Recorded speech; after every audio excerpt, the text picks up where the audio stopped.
our host this morning, Year Up, with their beautiful facility here at 45 Milk Street. As we will also hear from their executive director, who will formally welcome us all.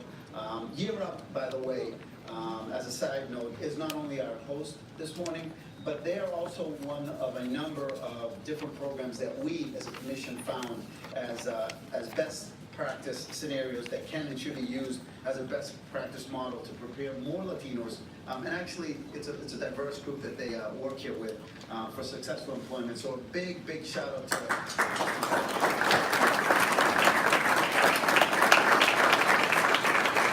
By the way, and Josie and our vice chair, we'll get into it, advancing the competitiveness of Latino workforce and business development was one of several priorities outlined in the report. The other one was to get a Puerto Rican manager, but again, I get away from that. And now, ladies and gentlemen, without delaying this process anymore, I would like to get right into the agenda, and I ask now that we welcome Bob Harnais. He's the Vice Chair of the Governor's Latino Advisory Commission. Bob.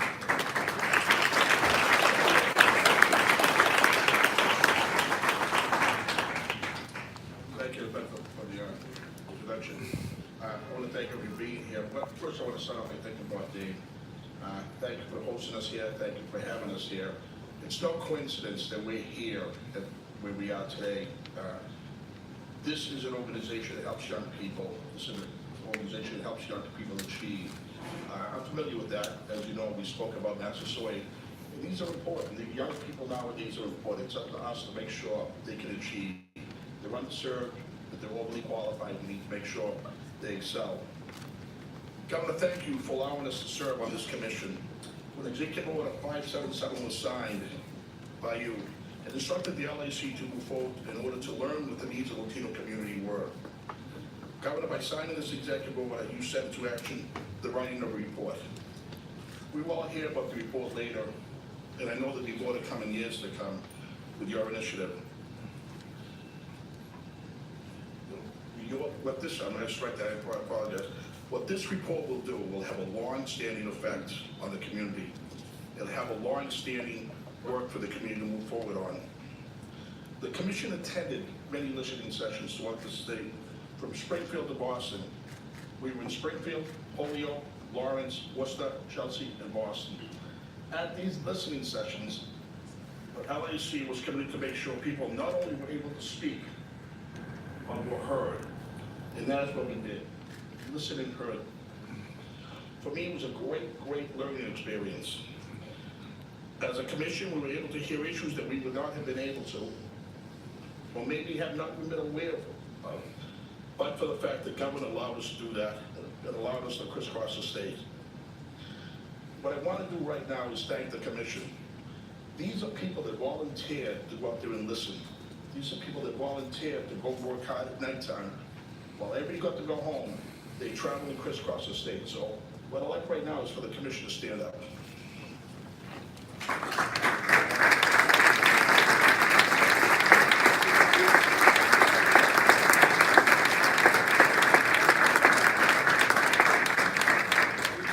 We'll go off script. I have this written. I want to be honest about this.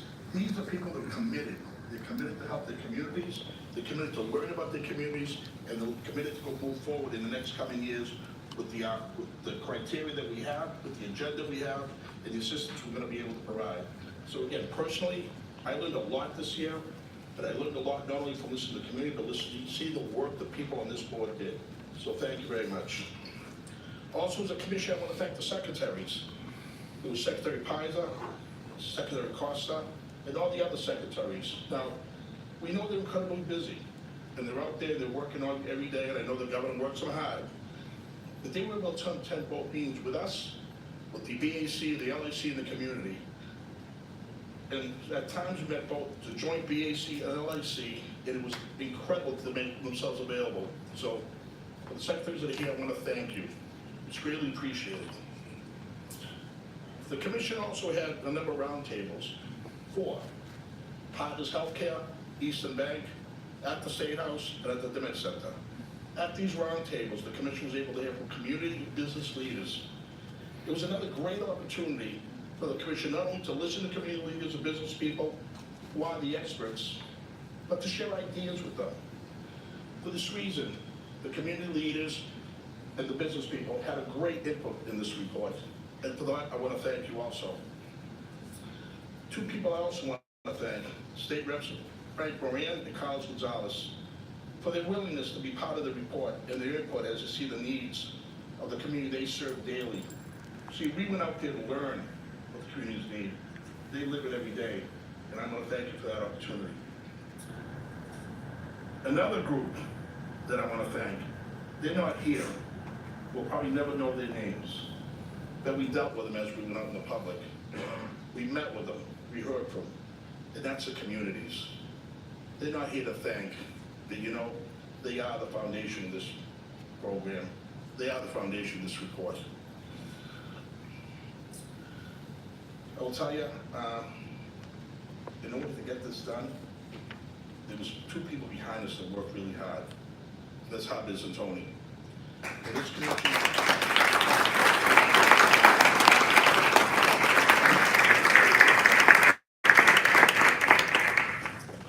when this commission started, they gathered us up. And every time we go left and right, not really know what to do, we turned to them and they helped us. Them and their staff were incredible to this organization. So again, I want to thank you for being there. However, none of this will be done but for one person, and that's the governor. Governor, the commission owes you and thanks you for allowing us to do this. It was a privilege, and the communities know that you understand and you want to be heard. So in ending, I have to say one thing. On behalf of the staff, LAC, and the communities, thank you for caring, thank you for thinking of us, and thank you to make sure we're working hard for us. Thank you.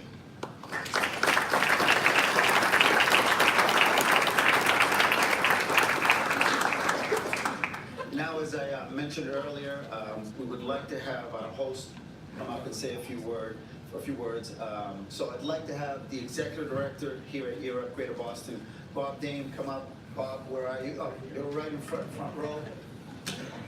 Before he gets up, I just want a little background on Bob. You come up, Bob. You come up, Bob. Previous to here, he worked at State Street as a senior vice president in the investor services group early in his career.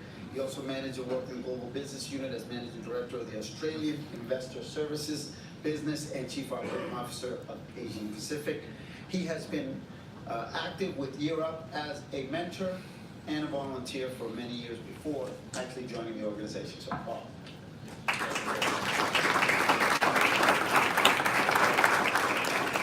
Thank you, Alberto. Good morning. I want to welcome Governor Baker, members of the legislature, representatives of the Governor's Latino Advisory Commission, and guests to Year Up here in Boston. My name is Bob Dame. I'm the Executive Director of Year Up Greater Boston, and we are absolutely thrilled and honored to have you here today. Many of you are familiar with Year Up. For those of you who are hearing about us for the first time, Year Up enables young adults to move from minimum wage to meaningful careers in 1 year. Year Up exists because millions of young adults in the U.S. have talent and motivation but lack opportunity and access.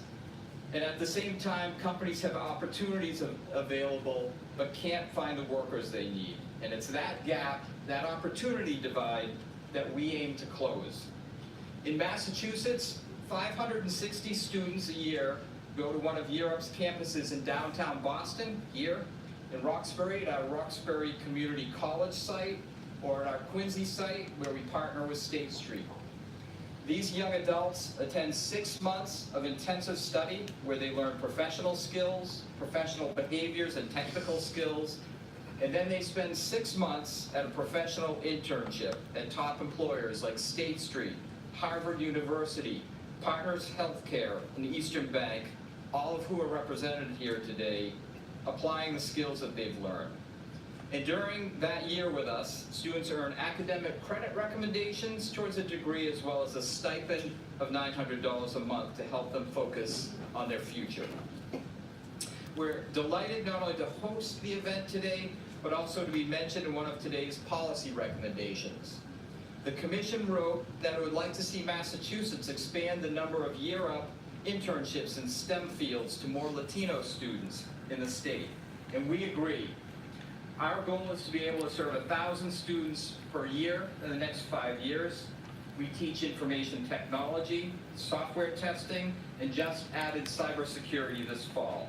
And these emerging fields are where so many of the great jobs are. Who are our students? Some of them are here today. If they could stand up or step forward, that would be terrific.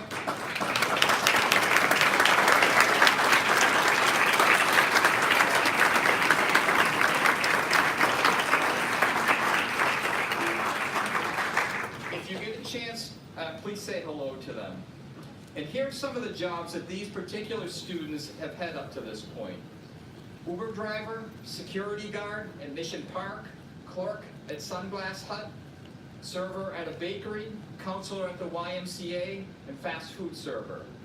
And here are the careers that they are training for. Quality assurance analyst, network engineer, systems administrator, IT director.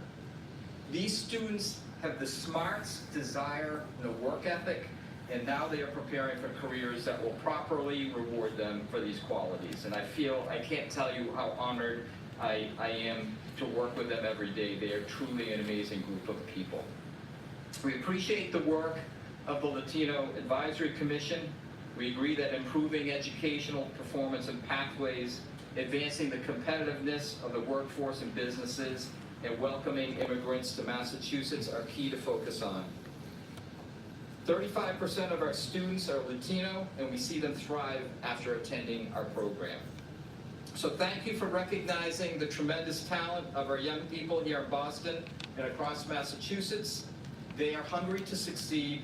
What they need is that opportunity. Thank you, and welcome.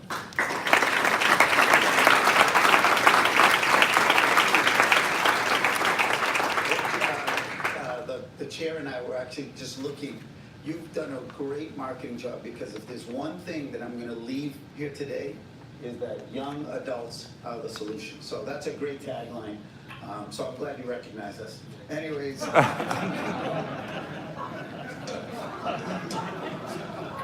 Actually, Justin, I want to give a shout out to Justin, who greeted me at the door. Thank you. Thank you very much, Justin. Great young man. All right. Now to our Honorable Governor Charlie Baker. We would like to formally welcome up to the mic. But before, just a little thing to put a little into context. I know that I speak for all of us on the commission, and Bob, you did a great job of doing that. When we say that we truly appreciate and value the commitment shown not just by you, but by Lieutenant Polito to move our community forward. This was something that the governor challenged all of us, but by recognizing not only the challenges, but by looking ahead to the many opportunities and contributions that Latinos continue to bring to the Commonwealth, is something that I know Governor Baker not only appreciates, but has a certain affinity to, dare I say, to our community. So, ladies and gentlemen, please let's welcome Governor Charlie Baker, Governor of Massachusetts.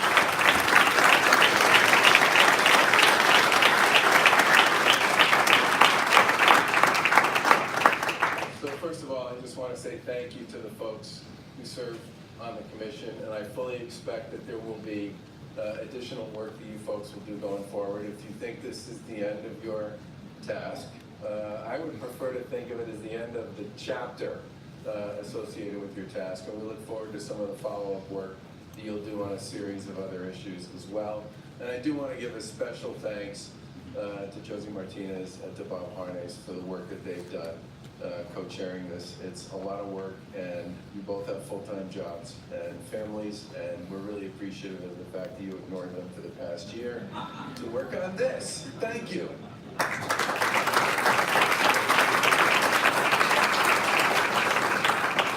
Now, this came about as a result of a series of conversations that we had as an administration, and we came to the conclusion that it would be appropriate to create two commissions. One, the Black Advisory Commission. Deb Enos, who's one of the co-chairs of that commission, is here this morning. Thanks for being here, Deb. And secondly, to create a Latino Advisory Commission, because while there are some areas where there's overlap, and we think that's important, there are also areas where both emphasis and strategy and tactic to deal with some of the issues these communities face are different. And I got to tell you, Representative Russell Holmes, I appreciate your being here today. Representative Holmes came to the recommendation session for the Black Advisory Commission, which we had a couple of weeks ago. And one of the things he said was that while there are certainly issues that are important to the Black community, there are certain issues that are important to the Latino community, we together need to be together when we discuss, advocate, and pursue opportunities for both of these communities. And he made clear that he felt it was important that that not get lost, simply because we set up two commissions. And your presence here today, I believe, is a statement with respect to that. And I also want to say, both Representative Moran and Representative Holmes were chairs of the Legislative Black and Latino Caucus, which I meet with every quarter, and so do folks on our team. And you both did a terrific job of managing me, as well as your members, and representing the issues and the concerns that you folks face. And I think it's important to note that a lot of the elements of the conversations that we had with the caucus reflected many of the same opportunities and issues that were raised by the work that was done by the commission as well. Josie's going to speak to some of the specifics of the recommendations, but I want to say a couple things about the way we thought about this. Point number one, simplifying and expanding opportunity for Latino, Black, women-owned, LGBT businesses to do business with the Commonwealth. That has come up over and over again, and we've done a bunch of things as an administration to make that possible. We now have organizations that represent those communities that can deem people as eligible to participate on the state's contracts as suppliers who meet criteria without having to go through the, let's just call it the complexity associated with the state's own process. We also raised the targets that we established with respect to how that would work, and we're also putting together a series of initiatives, if we're fortunate enough to have the opportunity to do this in January, to actually create some categorical approaches to procurement that will create some much bigger opportunities for both Black suppliers and service providers and Latino service providers and construction companies as well, that will build on the model that was used by Massport, which is really a game changer with respect to how you think about doing this kind of work generally. The second thing we've done is work closely with these folks to recognize and understand that when it comes to skill building, there are folks who are very successful at this, who have a proven approach to it, and ought to be acknowledged, and if you can, to the full extent possible, replicated. One of the things that makes this an appropriate spot to have this conversation is Europe has proven that their model, specifically defined or generically defined in terms of the steps and the structure that they pursue, has been enormously successful in helping young men and women pursue careers in a whole variety of defined fields, where they now have a pipeline of employers who literally are just waiting for kids and young adults to come through these programs to sign them up. That is a real asset to us as we think about how we organize and contract for skill building and workforce development initiatives of our own. And the other piece, which again Josie will talk about in more detail, is a particular orientation toward education generally, K through 12 education, higher education, that's different in some respects than what we've done historically. And we plan to bake both the skill building piece, the supplier diversity piece, and the educational pieces into our 2020 budget. And the total value of that is somewhere around $10 or $12 million. And we think it has the potential to create some really different ways of pursuing opportunities on an intentional basis for people in these communities here in the Commonwealth. And let me just close by saying that the members of this commission put a tremendous amount of work into this endeavor. They listened, and as Bob said, people were heard. But most importantly, They are giving us not just a series of recommendations about things that we can do as an administration going forward, they're also giving us a set of tactics and strategies underneath it and guidelines with respect to how you measure success and make adjustments along the way. It's a very thorough document. We really appreciate it, and hopefully we'll have a chance to implement it. Thank you.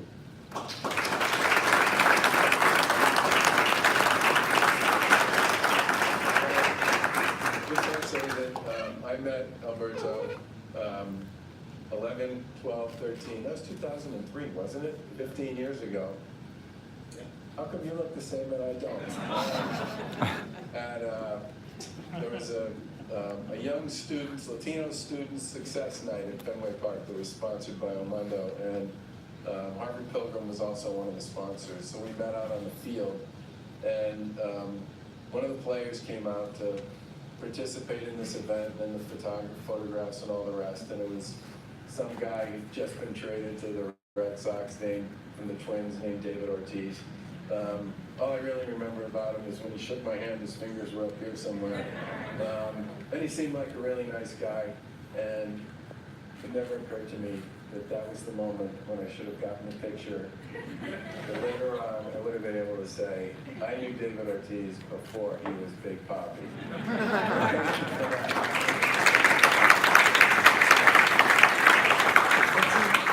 There's a sequel to that story, which is every time, and I've been with David many times, and sometimes when we're watching TV in the clubhouse or whatever, and a press conference would come out, especially with the Lawrence, he was very aware.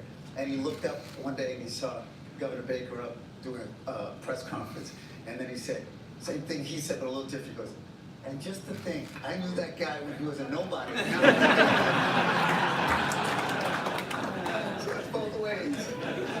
All right, ladies and gentlemen, speaking of Lawrence and our friends up in the Merrimack Valley, our next speaker was one of our partners. When I say us, the commission, we work very closely, Josie especially and Bob, with some of the elected officials. Without their help, we could not have gotten the folks that we did at most of these sessions. So we wanted to give our Massachusetts State Representative from the 17th Essex District up in Lawrence, Frank Moran, an opportunity. He represents parts of Lawrence, Andover, and Methuen. He is also the chair of the Black and Latino Legislative Caucus. So Frank, I know you're here. There you are. Frank, it's all yours.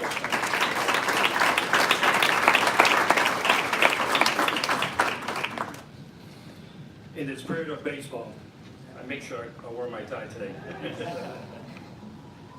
Muy buenos días. Buenos días. Es para mí un honor y privilegio estar aquí con todos ustedes. Gracias. Thank you, Governor. And thank you for your words and for your work on behalf of the Commonwealth. Thank you as well to Europe for hosting us today, and to all those in attendance as we unveil these important recommendations. I want to begin by saying that as the chair of the Massachusetts Black and Latino Legislative Caucus, I appreciated the ongoing dialogue our caucus has enjoyed with the Baker administration on these issues impacting Black and Latino families across our state. Our quarterly meetings with Governor Baker have been very engageful, fruitful. To know a few, Governor Baker has been a proponent of strengthening the performance in educational pathway for our Latino students, as evidenced by signing the Looked At this past session. Complementing those efforts, the Commission recommendation reflects a plan to continue that work on behalf of our students throughout the expansion of ESL programs. In the diversification of our faculties, I'm also happy to see the inclusion of a model that has remained a recurrent topic during our meetings. We are often pointed towards how the Massachusetts Port Authority promotes diversity and inclusion in contract and procurements. The inclusion of this as a recommendation will be a boon for minority firms throughout the Commonwealth, especially the Merrimack Valley. To Chair Martinez, Vice Chair Martinez, Vice Chairman Hines, and all members of the advisory committee, thank you for your hard work in putting these recommendations together. Your efforts took you to listening sessions around the state, and you received hundreds of comments and ideas from members of our community. Each and every one of you have skills and expertise that you graciously brought to this role. And I know that you all had the Latino community best interests in mind when you put in the work to produce this report. To Mayor Rivera, Francisco Cirillo, you have continued to make Lawrence proud as our mayor and as a member of our community. And I thank you for your friendship and leadership as we continue to recover from the devastating gas fire that shook our community just a few weeks ago. With the success that I mentioned, it is important that we don't lose sight of the work still to be done. In addition to my own personal background, I represent a community that is majority Latinos and one that has probably welcomed immigrants from Latin Americans for decades. In addition to I feel, sorry about that, I almost read the same line. I feel great responsibility as a state representative to be someone they can count on to fight for policies that would include and benefit going forward.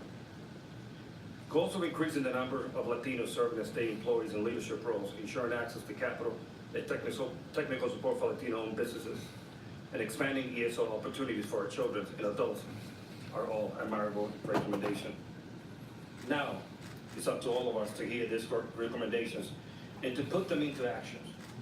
I look forward to working with everyone in this room and our allies around the state to make this possible. Again, I want to thank all the members of the commission. You took time from your families, from your work, to make sure that you put some policies and procedures that all of our communities is going to benefit. I too represent one of the poorest communities, and I also represent one of the wealthiest communities in the state of Massachusetts. So when it's time for me to balance, when I go to Andover, I look at different programs that they want, but when I go to Lawrence, all we want to do is, how do we level the playing field in order for us to make our kids success? So I hope that some of these recommendations will help us get to where we need to get. Again, thank you, Governor. Thank you for everything that you do for us, and I really do appreciate your meetings and our meetings. I know we try to manage you, but it's very tough sometimes. You're a lot bigger than me. But thank you again, Alberto. Thank you for everything you do as well. Okay? Thank you.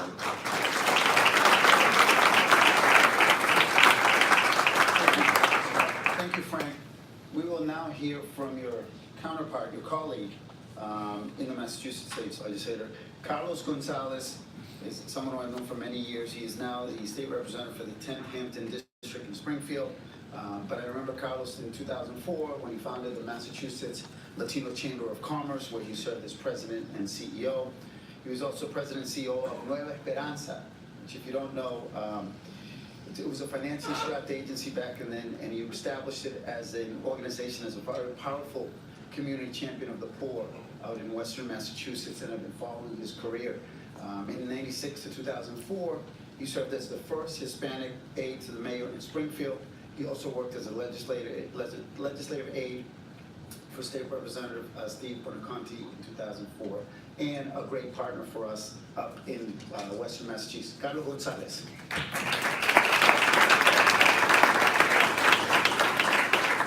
Thanks, Alberto. So it's a privilege to share the stage with you. Albertico is a hero in many parts of the country, not only in Massachusetts, so I want to salute you. And I just had a picture sent to me this morning by a young lady that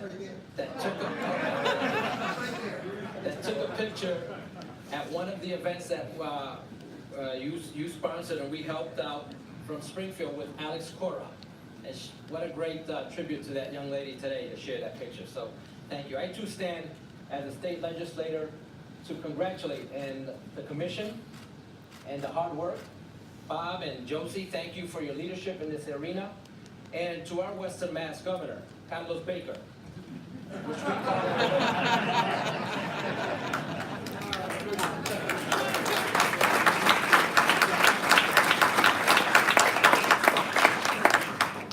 Governor Baker is in Western Mass many times. So we've adopted his name. And even in our community, we got to give you a little Latino name to all the flavor, right? So, Carlos Baker, you know?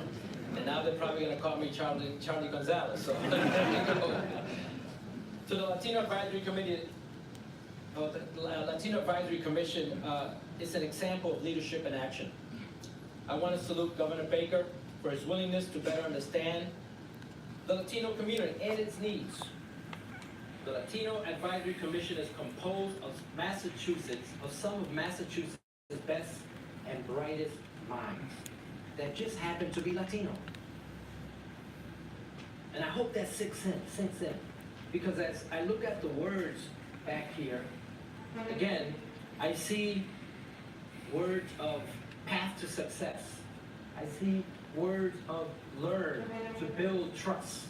Y cuando una comunidad se reconoce, una comunidad responde. When a community is recognized, that community will respond. And that's what the commission has done. You've done it in Springfield, you've done it in Lawrence, you've done it in Boston. I'm proud to say I'm a state representative that happens to be Latino, to see the work that this governor has initiated and the work that you have executed.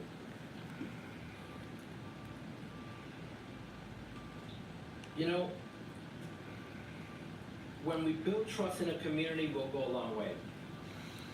I want to say that in the past, many broken promises have led to the creation of no wealth in the Black and Latino community.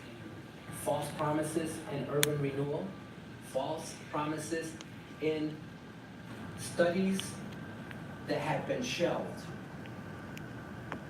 with great recommendations. To hear that this commission will continue to work for the next 2 years is inspiring and amazing. And I salute you and congratulate and thank you, Charlie Baker, Governor Baker, because that's the way it's going to get done. It's by continuing not only on the work and the recommendation, but seeing and executing it. So I salute you and thank you. I thank the commission again, and I'm just happy to be part of this state delegation that will continue to work with you on the near future and years to come. Muchas gracias.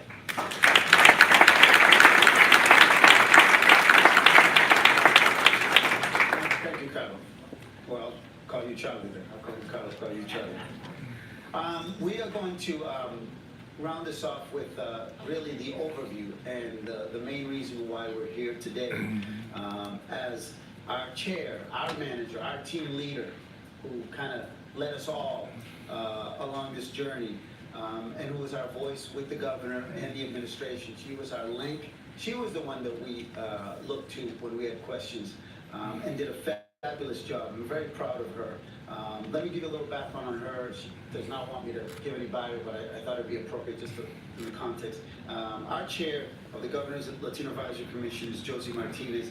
Now, she's a senior partner, general counsel at Employees Benefits. There, she assists the team with legal and compliance challenges that arise relating to a variety of employee benefits related issues. But she started her legal career as an assistant Attorney General in the Consumer Protection and Antitrust Division of the Massachusetts Office of the Attorney General. She's also served as the Executive Director of the Judicial Nominating Commission for Governor Cellucci. So without further ado, she's got probably the most important part today, an overview of our recommendations. Our chair, Josie Martinez.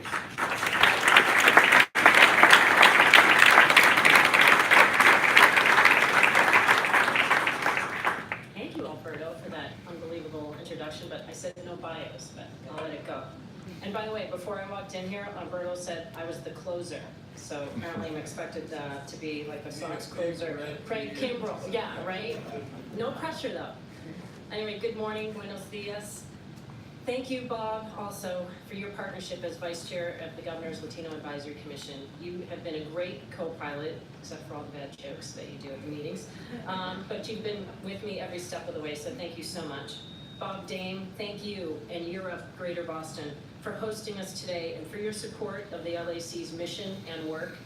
One of the reasons we're unveiling the LAC report here today is that some of the recommendations and implementation strategies that you will hear about in a few minutes relating to education and workforce feature key Europe programs that are considered best in class and involve best practices for Latino students and young people. The Europe footprint has strong ties and synergies to the Latinos in Massachusetts, and for that we thank you. Governor Baker, thank you, and Lieutenant Governor Polito, for recognizing that the Latino community in the Commonwealth needs our help. The Latino community is one of the pillars of strength that adds competitiveness to this Commonwealth. The rapid growth of the Latino community in this region has been staggering and is a true asset. In 1990, the population of Latinos was at 287,000, and today's estimate is more than 815,000 and growing. Your leadership and commitment to the population of Latinos in this state is at the cornerstone of this important initiative, so thank you. Governor Baker and Lieutenant Governor Polito not only launched this commission, but they were very involved with us throughout the process. Bob and I had meetings with the governor throughout the year to keep him abreast of the progress of the commission, and both the governor and lieutenant governor took time to meet with the whole commission. Their genuine dedication and interest in the work of the LAC has been critical to its success. As Bob mentioned, the secretariats too were instrumental to this process. They served as valuable resources for us, particularly in developing feasible and effective implementation factors.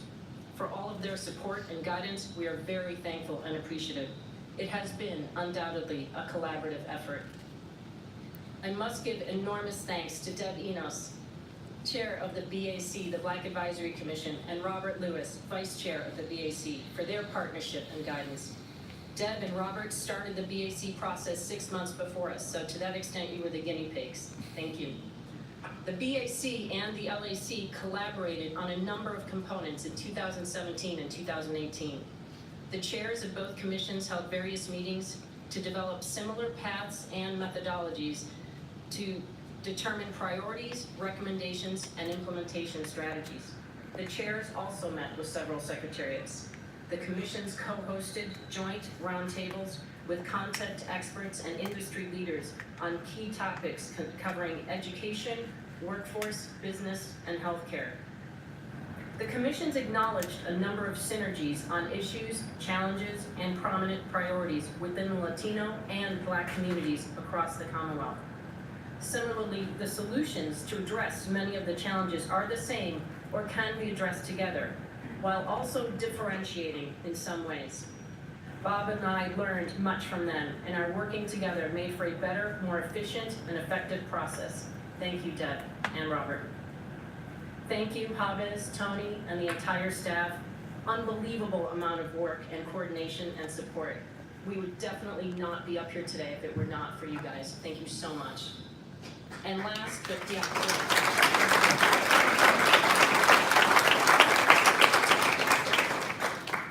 but certainly not least, a sincere thank you to all of the members of the LAC who worked tirelessly over the past year to get us to this point. Their dedication and insight were inspiring. It was a Herculean effort, but the Commission never wavered on its passion and commitment to this endeavor. Thank you. The Governor's Latino Advisory Commission was launched in July of 2017 via signing of Executive Order 577 to advise the Governor and Lieutenant Governor on matters of well-being and economic prosperity on the Latino community in Massachusetts. On that memorable day, I spoke about my parents and 3 older brothers and what they endured when they came to this country from Cuba in 1962, fleeing Fidel Castro and the communist regime. As I explained then, they had no money, no home, few possessions, and understood very little English. They faced considerable adversity, discrimination, and tremendous obstacles. However, my parents made those incredible sacrifices and endured those hardships and suffering in search of a better life and more opportunity in this country for my family. Many, many throughout the Latino community in Massachusetts have similar stories as my family, and the Commission heard them firsthand. In Springfield, Holyoke, Lawrence, Worcester, Chelsea, and Boston. As Bob said, we listened and listened. And those stories and pleas helped shape the priorities that we are announcing today. During 2017 and 2018, the Commission started a comprehensive statewide process to assess the paramount challenges and opportunities of the Latino community. There were 4 key components to this process. Number 1, 6 statewide community listening sessions. That yielded over 400 attendees and 400 comments and ideas. We then had 4 roundtable panels and experts that produced over 100 comments and ideas. We had 6 commission meetings, and of course, the input and collaboration of the Baker-Polito administration. Using the executive order as a roadmap, the Governor's LAC is now delivering 3 initial priorities in this report that include 2 to 3 specific recommendations for each, and a range of 4 to 7 distinct implementation strategies within those, as well as targeted measurements and indicators of success. In total, there's approximately 32 implementation strategies. the Commission strove to offer compelling and strategic strategies that could be actionable, attainable, and measurable by the Baker-Polito administration for the benefit of this state's Latino community. There is no possible way I could go through all that this morning. In fact, last night I was rehearsing a speech to my dog. You know, it seemed like a good idea at the time. She's usually very attentive, but she fell asleep after the first page. So I'm hoping not to have the same effect on you today. So I'm just going to give you a highlight of a few of the recommendations so you have a sense of what the report is like. But I strongly encourage you to read the entire report so that you have a full understanding of what the Commission has been doing and we want to accomplish.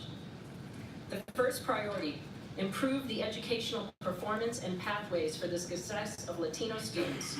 The recommendations are strengthen foundational academic skills in K through 12, including English language learners programs.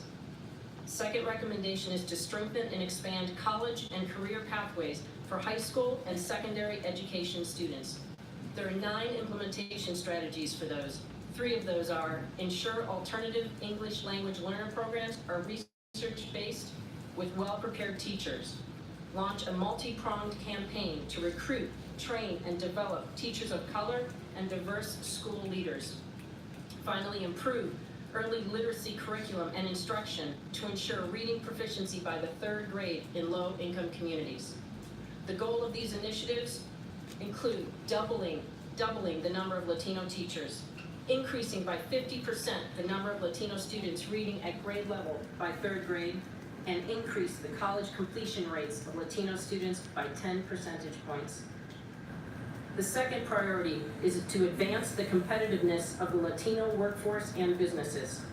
The recommendations include target workforce development programs to prepare more Latinos for successful employment. Enhance the ways for Latinos to competitively pursue and advance in senior level and leadership roles across all sectors. And increase competitiveness of Latino-owned businesses by growing access to capital, capacity building resources, and supplier diversity opportunities. There are 14 specific implementation strategies to those. A few of them include to develop and expand internships and apprenticeships in STEM industries, targeting opportunity youth and underrepresented adult learners, using Year Up programs as an example of best practices in this area.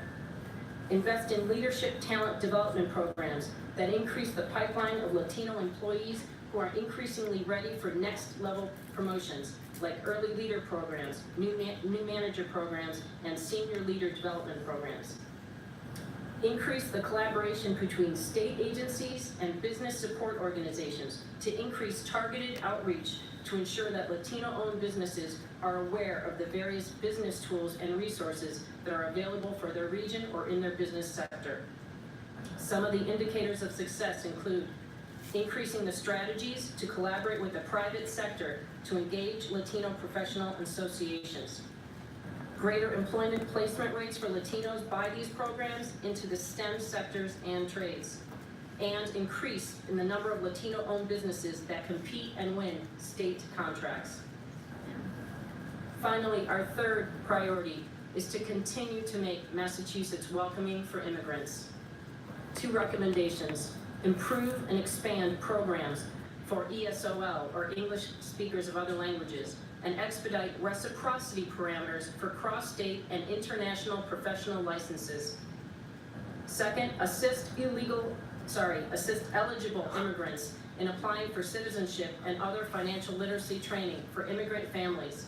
There's 9 implementation strategies and the Office of Consumer Affairs and Business Regulation to review and consider alternative options for professional licensing. Another is to promote existing partnerships and collaborations between training providers, higher education institutions, and private employers to identify opportunities to increase the volume of cross-state and international reciprocity agreements for licensure or credentialing. And finally, the Mass Office of Refugees and Immigrants will work to encourage financial institutions to offer financial literacy training to Latino immigrants. The goal of some of these are to increase by 50% the number of adult ESOL learners achieving English proficiency within 3 years of initial enrollment, increase the number of professional licenses issued through alternative methods, And finally, increase the number of Latino participants who receive assistance in applying for citizenship. As I said, this was just a summary of the report. I encourage you all to review it in its entirety. This set of priorities and recommendations is not a full implementation plan, and at our future meetings, the LAC will obtain updates from the administration on the implementation progress of these priorities and recommendations. This was just a start. There's a myriad of other noteworthy, important, and compelling topics that Commission heard about from the community and we discussed at our meetings. We will take a closer look at this inventory of other prominent topics that may include healthcare, housing, and public safety in the next round of priorities in 2019 and 2020. There is a lot more work to be done, but I am confident that we can tackle it.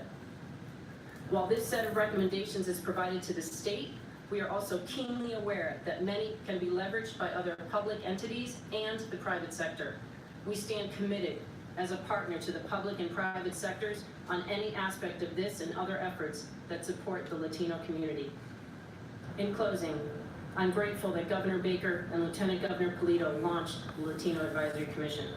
By doing so, they reaffirmed their commitment to addressing the needs and obstacles of the Latino community in this state. All of us are focused on making more opportunities for the Latinos here so they can have a better life in Massachusetts. I am incredibly grateful and humbled, Governor, that you and Lieutenant Governor Polito entrusted me to lead the commission as its chair.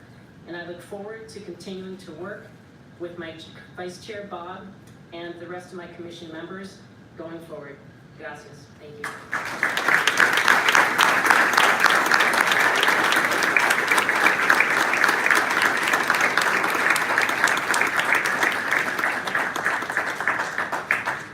And with that, ladies and gentlemen, we conclude. We did it on time. We stayed on track. I know everybody's got busy stuff to do today. So thank you for coming, and have a great Tuesday. Thank you.